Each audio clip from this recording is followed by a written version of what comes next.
Nice. Welcome back, everyone. This is part 4 of the King's Castle, King James, along with Blair Chopin. And it's that time in the show again, the time where we get to tell you what talk for the week. Blair, I think you're first. I have, What is hot? This is why I'm hot. This is why I'm hot. Remember that song? You know what? I haven't really checked out many new things this week. I've heard a lot of positive things from people around me about the FX show Atlanta. A lot of people are loving that and saying it's very worth checking out. So, I mean, a lot of people I trust are saying that's very good. I'll be checking that out. And Donald Glover doesn't seem to let down whatever he's doing, whether he's an actor or a rapper. So, I'll definitely be interested to check that out. All right. Meanwhile, I have some huge news for all you Dancing with the Stars fans out there. Last week, there was no elimination because it was most memorable year, and we had a double elimination the week before. But this week, things are really going to heat up because we're past the halfway point of the competition. And when I say heat up, I mean literally heat up because it's Latin night. Yeah, Latin night. Yeah. All right. That means we're going to be seeing sambas, salsas, all the classic Latin dances you know and love.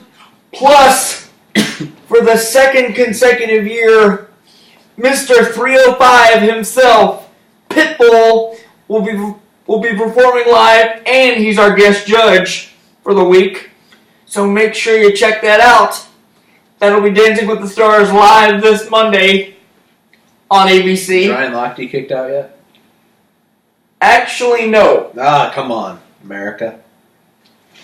I still can't believe they kicked out Rick Perry? Vanilla Ice the way they did. Is Vanilla Ice okay? Because I heard he was waiting out the hurricane. Is he alright? Well, I have not heard that. Yeah. But last week he made a big deal that he was waiting out the hurricane in Florida. So I hope Vanilla Ice is okay. Is he from Florida originally?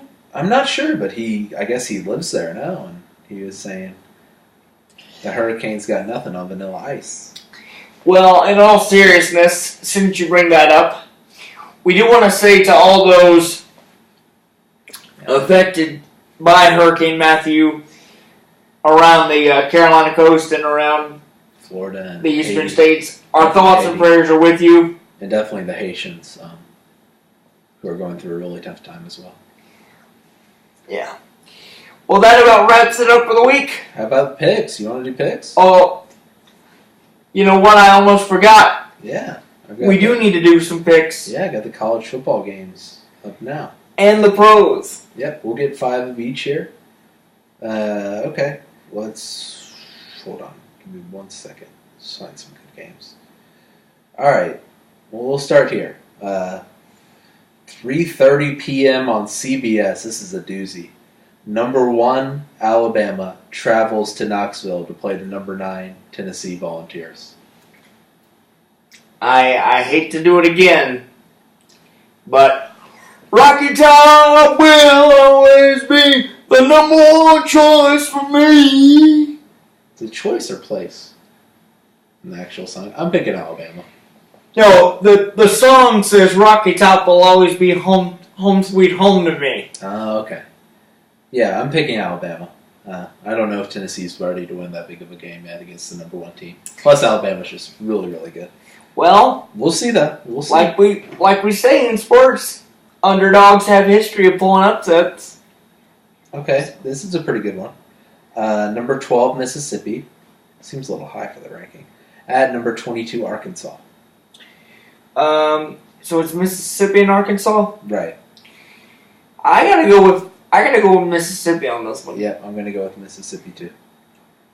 Yes, sir. Let's see. 8 o'clock, number 2, Ohio State travels to Madison to play the number 8 Wisconsin Badgers. I gotta go with the Buckeyes. You know what? That's a really tough place to play at. I think they slip up. I think Wisconsin? Wisconsin. Wait a minute. You really think Wisconsin's that hard? Yes, that place is going to be going nuts. Well, let me tell you something. You realize what they're famous for in Wisconsin? Cheese. Well, that too. But I was referring to corn mazes. If I didn't know any better, the only reason the Buckeyes would lose was because somebody got lost and they need to forfeit the game because they can't find their way through a maze to get to the field. Okay. Alright, that was the corniest. That joke was way too long. And it was also corny, which is fitting because it was about a corn maze. But come on, you know the people of Wisconsin love football, and they're going to show up and be crazy then. Yeah, the people love football in Green Bay, but I'm not so sure about... Where do you think Green Bay is? I know Green Bay is a city in Wisconsin. Yeah. They love football there. But, alright, we'll pick one more here. There's not a lot of good games this week in the college ranks. But, let's see. Missouri travels to the Swamp to play the number 18 Florida Gators. I gotta go with the Gators. I'll go with the Gators, too. Missouri's kind of struggling. Now we'll go to the National Football League. Mm-hmm. Tonight, the San Diego Superchargers host the Denver Broncos. You know what? I'm getting a hunch here. I gotta go with last season's champions, the Broncos. You know what? I actually think this is upset city. I like San Diego in this game. It's a division game. They're at home. They're in a must-win situation. Denver's battling some injuries. I like San Diego. But San Diego's been kind of a weak team this season, haven't they? But that's one of those division games, and that's their biggest game of the year. So I'm going to pick big upset. San Diego wins. 1 o'clock game. Philadelphia travels to Washington to play the Washington professional football team. You mean the Washington Redskins? You're not supposed to say Redskins. It's offensive. No, it's not. Yes, it is. Well, oh God. If it makes you feel any better, I do think the Redskins have an advantage here. I'm going to go with the Redskins. Tough game for the Redskins. You know what? I'm going to pick them at home. I think they win that game. Yep, Redskins. Our Carolina Panthers, in a desperate situation, traveled to New Orleans to play the Saints. I got to say something here. Desperate situation, in my opinion, is an understatement. Because last Monday night, if you didn't see it, we had that game tied for a while. Had an 8-point lead, actually. And then somebody threw an interception and in the end zone, and it ended up costing us. Derek Anderson. So maybe our fans who are all like, oh, Derek Anderson's just as good as Cam Newton, and Derek Anderson's the savior, and Derek Anderson, how wonderful is he? Maybe they can relax. Because Derek Anderson was awful.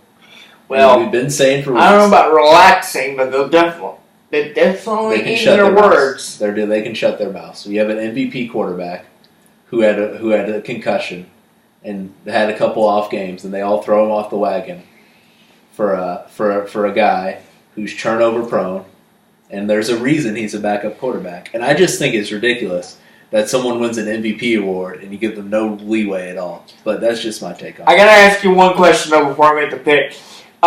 You mentioned Cam Newton's concussion. Has he been medically cleared as of yet?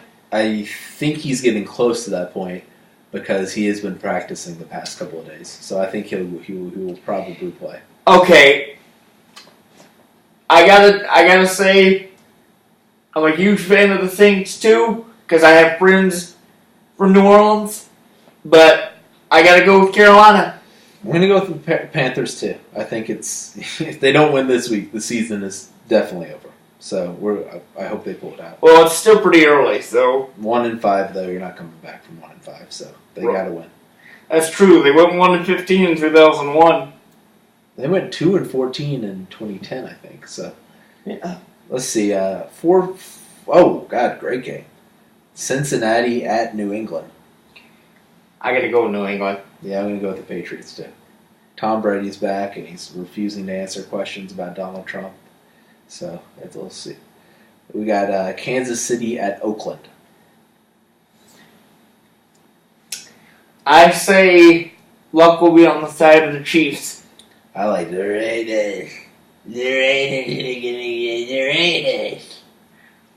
Raiders. What the heck? The Raiders. The heck was that?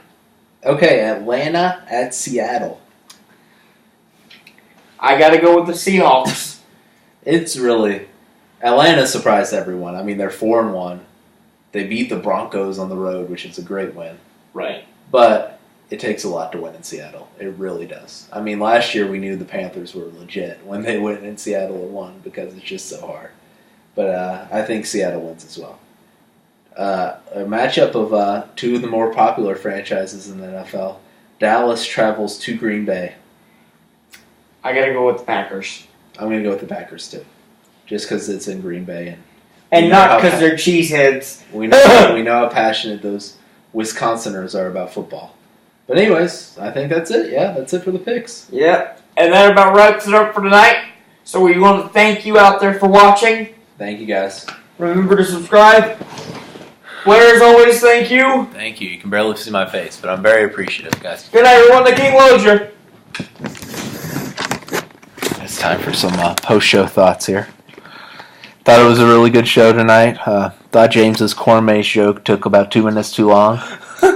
And he didn't listen to my point about the ratings and why they had the pay-per-view match on first because he just wanted to get his point.